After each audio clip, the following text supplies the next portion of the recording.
Hello అండి, జై శ్రీకృష్ణ. మనకి బ్లౌజ్ షార్ప్గా ఉండాలి అంటే లేదా నార్మల్గా డ్రెస్ వేసుకున్నట్టుగా ఉండాలి అంటే ఈ చిన్న టిప్ వాడండి. మీకు షార్ప్గా కావాలి అంటే క్లాత్ మనము లైనింగ్ పీస్ పైన లేదా మెయిన్ పీస్ పైన వేసుకునేటప్పుడు ఇట్లా క్రాస్గా వేసుకోవాలి. ఇంకా నార్మల్గా పెట్టుకుంటేనేమో ఇట్లా స్ట్రైట్గా పెట్టేసుకొని మార్కింగ్ పెట్టేసుకోవాలి. ఆ తర్వాత ఇక్కడ నుంచి పాయింట్ డాట్ ఏదైతే ఉందో అక్కడికి నార్మల్గా కావాలంటే 11 ఇంచులు పెట్టేసుకొని కింద నుంచి 2.5 ఇంచులు పెట్టేసుకోవాలి. ఆ తర్వాత టక్స్ కోసం మాత్రం మనము మొత్తం కలిసి 1.5 లేదా 2 ఇంచుల లోపల మాత్రమే తీసుకోవాలి. ఇక్కడ నుంచి ఇక్కడికి దూరము 4 ఇంచులు. ఓకేనా? ఇక్కడ నుంచి ఇక్కడ 4 ఇంచులు మార్కింగ్ చేసుకొని ఇక్కడ నుంచి ఇక్కడికి 11 ఇంకా 2.5 ఇంచులు టక్స్ లెంత్ పెడితేమో 2 ఇంచులు పెట్టుకున్నాము, 1 ఇంచు. ఆ తర్వాత ఇక్కడ 1 ఇంచు పెంచుకున్నాం కాబట్టి ఇక్కడ 1 ఇంచు మాత్రం మనం ఎక్కువ పెట్టేసుకోవాలి. ఎందుకు అంటే మనకి వెనక పాటు ఫ్రంట్ పాటు రెండు ఈక్వల్గా ఇక్కడ క్లాత్ మిగులుతుంది అనమాట. లేదంటే మధ్యలో గ్యాప్ వచ్చే అవకాశం ఉంటుంది. ఓకేనండి? ఇంకా కొచ్చగా రావాలి మీకు అంటే ఇక్కడ నుంచి ఇక్కడికి 10.5 ఇంచులే మార్కింగ్ పెట్టేసుకోవాలి.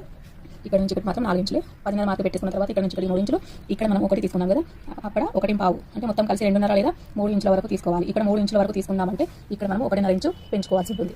ఇక్కడ 1.5 ఇంచు, ఇక్కడ నుంచి 1.5 ఇంచు పెంచేసుకొని కట్ చేసుకోవాలి అంతే.